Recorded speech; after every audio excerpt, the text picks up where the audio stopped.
Mess. वजह उसकी ये है कि 18वीं तरमीम, जो मिफ्ता ने भी सुबह में बात की थी, कि 18वीं तरमीम के जितने टॉर्च बेयरर्स थे और प्रोविंशियल ऑटोनॉमी के, वो ये समझते थे कि जनाब इस्लामाबाद के क्लचेस से निकाल कर आपने लोगों को इख्तियार देना है। वो प्रोविंशियल कैपिटल्स छोटे छोटे इस्लामाबाद बन गए। उन्होंने डिस्ट्रिक्ट को और सिटीज को चीजें नहीं देनी। मैं जब बात करता हूं डेवोल्यूशन की, तो सिर्फ कराची के मेयर के लिए थोड़ी, वही लड़काना के मेयर के पास भी हो चीज, जैकबाबाद के मेयर के पास भी। उस बच्चे के साथ कितनी ज्यादती है कि उसको ऑल द वे, अगर स्कूल एजुकेशन की कोई चीज है और अपनी ब्यूरोक्रेसी को अप्रोच करना है, तो वो जैकबाबाद से ऑल द वे कराची आ रहा है। वहीं जैकबाबाद डिस्ट्रिक्ट में ये सारी की सारी चीजें होनी चाहिए। लेजिस्लेशन इसलिए नहीं हो पाएगी कि जी मेजॉरिटी जो हमारी रूरल सिंध के रिप्रेजेंटेटिव हैं वो सिंध असेंबली में अक्सरियत में हैं, और वो somehow they are convinced कि इतनी डेवोल्यूशन नहीं होनी चाहिए। जवाब ये आता है फिर वजीर आला क्या करेगा? नहीं, वजीर आला का काम नहीं है सड़कें बनाना, वजीर आला का काम नहीं है पानी की लाइनें देना या पानी देना, ये मेयर का काम है, किसी भी जमात का हो। तो एक तो ये माइंडसेट दुरुस्त करने की जरूरत है। दूसरी बात मुझे ये लगता है, मैं समझता हूं, कायल हूं, अभी हो रही है मर्दमशुमारी, दुरुस्त गिना जाना चाहिए। इस फियर से हमें आगे निकलना होगा कि कौन से शहर में कौन सी जबान, बिकॉज मर्दमशुमारी इसलिए है नहीं, मर्दमशुमारी इसलिए है कि रियासत और हुकूमती मशीनरी के पास ये एबिलिटी आ जाए कि वो अपनी प्लानिंग कर सकें सारी की सारी चीजें। हाँ, उसका एक असर ये भी है कि उससे नशिस्तों का तयन होगा, और उसकी वजह से हम इतने फियरफुल रहते हैं कि हमें ये लगता है कि जनाब ये तो दुरुस्त, हमने अगर कर दी मर्दमशुमारी तो हम मारे जाएंगे। ये कराची का मुझे लगता है कि एक मसला है। तीसरी चीज जो मैंने पहले की कि कॉन्स्टिट्यूशनल मैस, अगर कहीं कॉन्स्टिट्यूशन को आपको जरूरत भी है ना दुरुस्त करने की, आपसे बहुत ज्यादा माजरत के साथ, क्योंकि फैसल ने ये कहा था कि जनाब काफी है, सफिशिएंट है। मैंने पिछले दिनों पार्लियामान में एक तकरीर करते हुए कहा था कि काश हमें भी वही इख्तियार हासिल हो जाए जो मोहतरम चीफ जस्टिस साहब ने फरमाया था ना, कि अगर कोई जज लाशऊरी तौर पर जाते हुए गलत फैसला कर दे तो बाद में उसको इतनी लिबर्टी होनी चाहिए कि वो शऊरी तौर पे वापस ले ले। तो कुछ इसी तरह की बात थी, मेरे ख्याल में कुछ इसी तरह की बात की गई थी। तो मेरे ख्याल में इसकी हमें जरूरत है। चौथी चीज ये कि देखिए, बात सब करते हैं, और मैं कहता हूं हिस्सा बरकदरे जुस्सा, जितना मेरी जमात का रोल रहा है और अभी मौजूद है, मैं उतना मतून होने के लिए तैयार हूं। आई सीरियसली एक्सेप्ट कि जब हमारी जमात, मेरी जमात पीक पे थी, तो it was an opportunity and it's an opportunity lost. Having said that, किसी भी तरीके से कोई एग्जीक्यूटिव की अथॉरिटी को अंडरमाइन नहीं कर सकता। You have been the principal secretary to prime minister, former prime minister sitting in front of me. Executive की पावर जो कि वजीर आला के पास है या वजीर आजम के पास है, वो है। मैं सूबाई वजीर भी रहा हूं, सूबाई वजीर के पास एक यूथ पॉलिसी बना के भी 3 साल में वजीर आला से आप पास करवा नहीं सकते, पॉलिसी बनवा के, which is harming no one.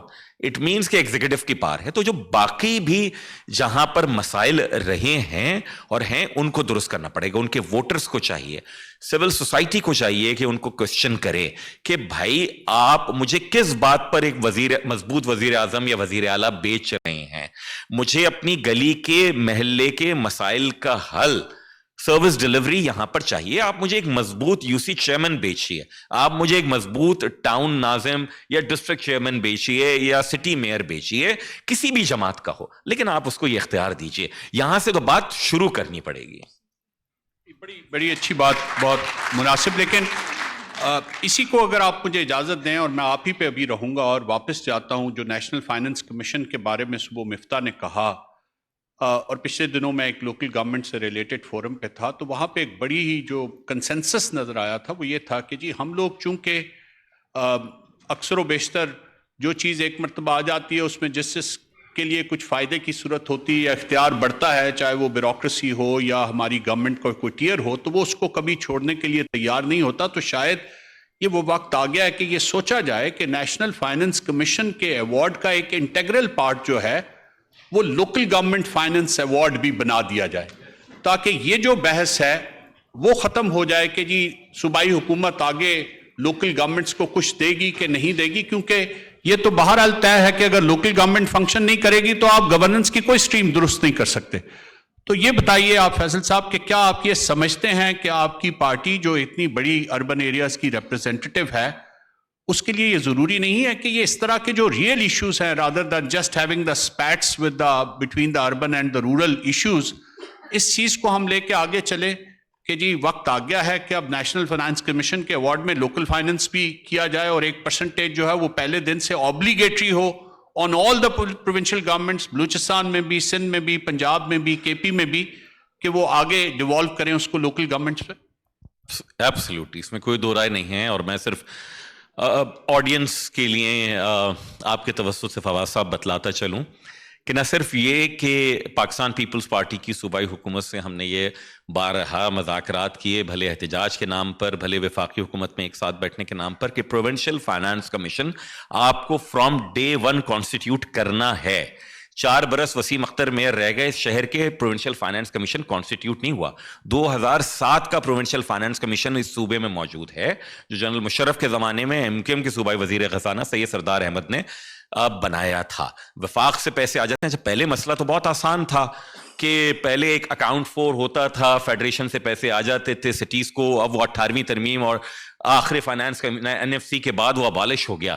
تو یہاں تو یہ بھی ہم نے دیکھا ہے کہ جتنے پیسے جو آکٹرائے ضلع ٹیکس ابالش ہو کے کراچی کا شیئر بنا فیڈرل کٹی میں، وہ بھی پروونشل گورنمنٹ کی مرضی پہ ہے. وہ دیں نہیں دینا نہ دیں. نہ میں آکٹرائے ٹیکس لاگو کر سکتا ہوں اور نہ اس کا جو حصہ فیڈریشن مجھے دے رہی ہے وہ آتا ہے. ہیونگ سیڈ دیٹ، آپ نے بجا فرمایا کہ یہ سیریس گفتگو ہونی چاہیے. تو سیریس گفتگو کیا کی؟ میں سینیٹر منتخب ہوا 2021 کے مارچ میں. 6 مہینے کے اندر میں نے آئین پاکستان میں 4 سے 5 ترامیم سینٹ میں پارلیمان کی منظوری کے لیے جمع کرائی ہیں، جو ساری کی ساری لوکل گورنمنٹ ریلیٹڈ ہے. نمبر 1 کہ پاکستان میں جس طرح قومی اور صوبائی اسمبلیوں کی مدت اور اس کے بعد آٹومیٹیکلی الیکشن گارنٹیڈ ہے، اسی طرح لوکل گورنمنٹ کا بھی ہو.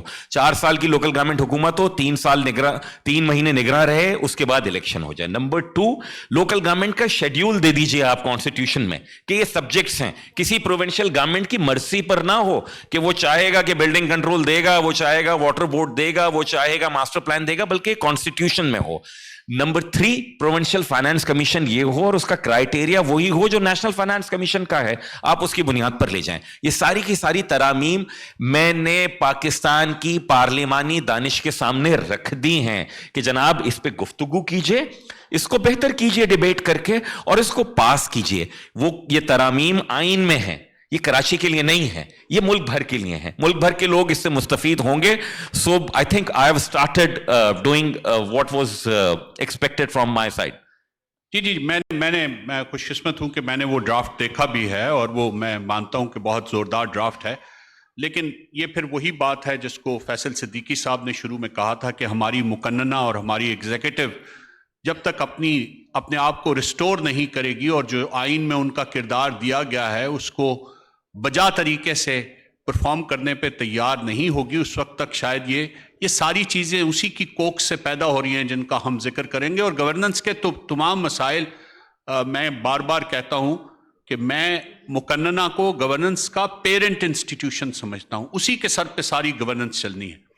لیکن ایک جو آئینی اور جو ایک قانونی نقطہ ہے فیصل صاحب، میں آپ کے پاس واپس آتا ہوں. دنیا میں کسی بھی ملک میں، اور یہ ہمارے معاشرے کا بھی ایک ایشو ہے جس کے اوپر میں توجہ سب کی دلانا چاہوں گا، اور گورننس کی کور ہے یہ ایشو. میں سمجھتا ہوں کہ ہمارے جو بہت سے مسائل ہیں وہ اس کی جڑ اس میں ہے. دنیا کے کسی بھی معاشرے میں جو انفورسمنٹ ہے وہ 100% لوگوں پہ نہیں ہو سکتی. ہم تو ایک بہت بڑی آبادی ہیں، لیکن اگر ایک 3 لاکھ یا 2 لاکھ یا 1.5 لاکھ لوگوں کا بھی قصبہ ہو اور وہ سب کے سب یہ طے کر لیں کہ انہوں نے قانون کی خلاف ورزی کرنی ہے، تو کوئی طاقت، کوئی پولیس فورس، وہ کتنی اچھی کیوں نہ ہو، کوئی بھی فوج، کوئی بھی اور ادارہ لا انفورسمنٹ کا، ان سے کمپلائنس نہیں لیا جاتا اور لے سکتا. اور جو دنیا میں ایکسیپٹیبل پرسنٹیج ہے انفورسمنٹ کی، وہ 1 to 5% ہے کہ 1 سے 5% لوگ اگر کسی بھی قانون کی خلاف ورزی کریں تو جو لا انفورسمنٹ کی ایجنسیز ہیں ان کو ان کا کاگنیزنس لینی بھی چاہیے اور اس کو اس کے الٹیمیٹ اینڈ تک پہنچانا بھی چاہیے. تو ایک ایسے معاشرے میں جہاں پہ یہ جو ریشو ہے بالکل الٹ ہے کہ 95% لوگ اور ہم سب لوگ ہی बसा औकात शायद ये करते हैं कि अगर रात को हम जा रहे हैं तो हम ट्रैफिक सिग्नल पे नहीं खड़े होते। इसी तरह हम जब तक हमें ये डर ना हो कि कैमरा पुलिस का है तो हम स्पीड की पाबंदी नहीं करते। इसी तरह से जितनी भी इस तरह की बातें हैं, और या जिस तरह के हेल्थ सेक्टर के मसाइल उन्होंने किए, मेडिसिन की प्रोविज़न देख लें, सिरिंजेस का इस्तेमाल देख लें, वो कह रहे हैं HIV का पेंडेमिक हमारे दरवाजे पे दस्तक दे रहा है। तो मुझे ये बताइए क्या तरीका है फैसल साहब, कौन सा ऐसा काम किया जाए हुकूमत और सूबाई असम्बलियाँ जिन्होंने ये इन्फोर्समेंट को, जिनकी जिम्मेदारी में और अमलदारी में आता है, वो क्या करें कि ये गवर्नेंस का जो इतना बड़ा इज़्दहा की तरह का सांप खड़ा है, इसको हम किसी तरह इसके फन को काबू में कर सकें।